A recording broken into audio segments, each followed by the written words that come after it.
अब चलते हैं बॉडी लैंग्वेज में नेक्स्ट पॉइंट की तरफ, और बॉडी लैंग्वेज में हमारा नेक्स्ट पॉइंट है आई मूवमेंट। बहुत बार जिंदगी में हम किसी से बात करने के लिए सिर्फ और सिर्फ आई मूवमेंट का ही इस्तेमाल करते हैं। जैसे कि अगर कोई बात आप किसी से छुपा रहे हों, और या फिर किसी से धोखा करने के लिए हम एक आंख को बंद कर लेते हैं, जिसे हम आंख मारना भी कहते हैं।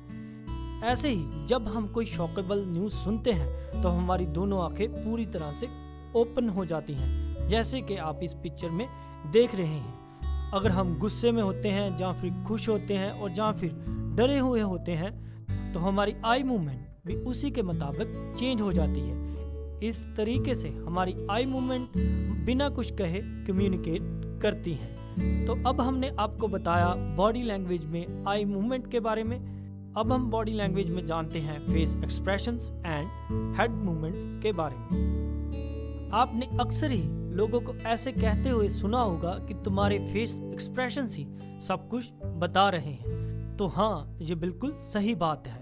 आपके फेस एक्सप्रेशंस और हेड मूवमेंट्स आपके बिना कुछ कहे ही बहुत कुछ बोल देते हैं। जैसे कि आपको किसी की बात अच्छी नहीं लगती, और या फिर आपको उसकी बात में इंटरेस्ट नहीं है, तो जिसका अंदाजा आपके फेशियल एक्सप्रेशन और या फिर हेड मूवमेंट से लगाया जा सकता है।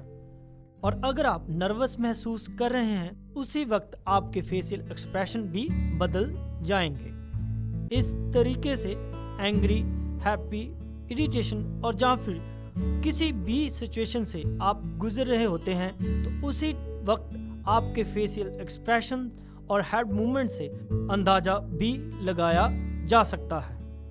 और हमेशा ज़्यादातर आपकी फीलिंग्स के मुताबिक ही आपके फेशियल एक्सप्रेशंस भी बदल जाते हैं। बॉडी लैंग्वेज में नेक्स्ट पॉइंट है हैंड मूवमेंट्स।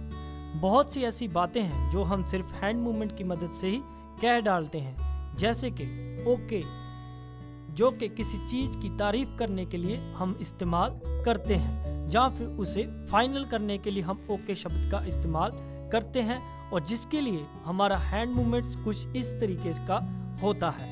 अगर हमने किसी को बेस्ट ऑफ लक कहना है तो हम इस तरह का हैंड मूवमेंट्स इस्तेमाल करेंगे, और स्टॉप के लिए हम इस हैंड मूवमेंट का इस्तेमाल करते हैं, और किसी को बुलाने के लिए हम इस हैंड मूवमेंट का इस्तेमाल करते हैं, और जीत के लिए हम इस हैंड मूवमेंट का इस्तेमाल करते हैं। इस तरीके से हम बहुत सी बातें बिना कुछ बोले हैंड मूवमेंट्स के द्वारा समझ और समझा भी देते हैं। अब हम बात कर चुके हैं बॉडी लैंग्वेज में हैंड मूवमेंट्स के बारे में।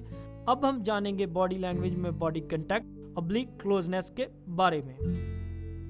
इसमें हम आपको बताएंगे कि अगर कोई स्पीकर पब्लिक को लेक्चर दे रहा है तो स्पेस ज़्यादातर 12 से 15 फीट तक होती है, और अगर आप किसी बिजनेस एसोसिएट या किसी अननोन से बात कर रहे हैं तो स्पेस 3 से 5 फीट तक होती है, और अगर हम किसी फ्रेंड या फैमिली मेंबर से बात कर रहे हैं तो स्पेस 2 से 3 फीट तक होती है।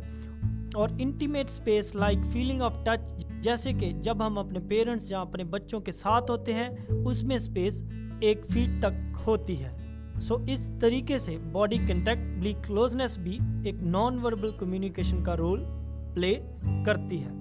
इसके साथ ही कम्युनिकेशन में हम आपको बता चुके हैं स्पोकन वर्ड के बारे में, रिटन वर्ड के बारे में, लिसनिंग के बारे में और बॉडी लैंग्वेज के बारे में।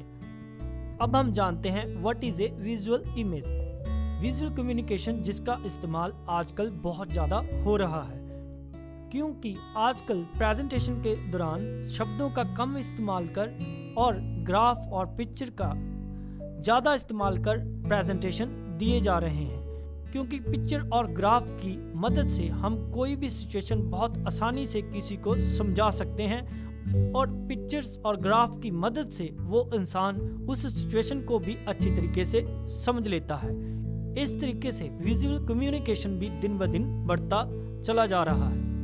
इसके साथ ही हमारा वेज ऑफ कम्युनिकेशन भी खत्म होता है।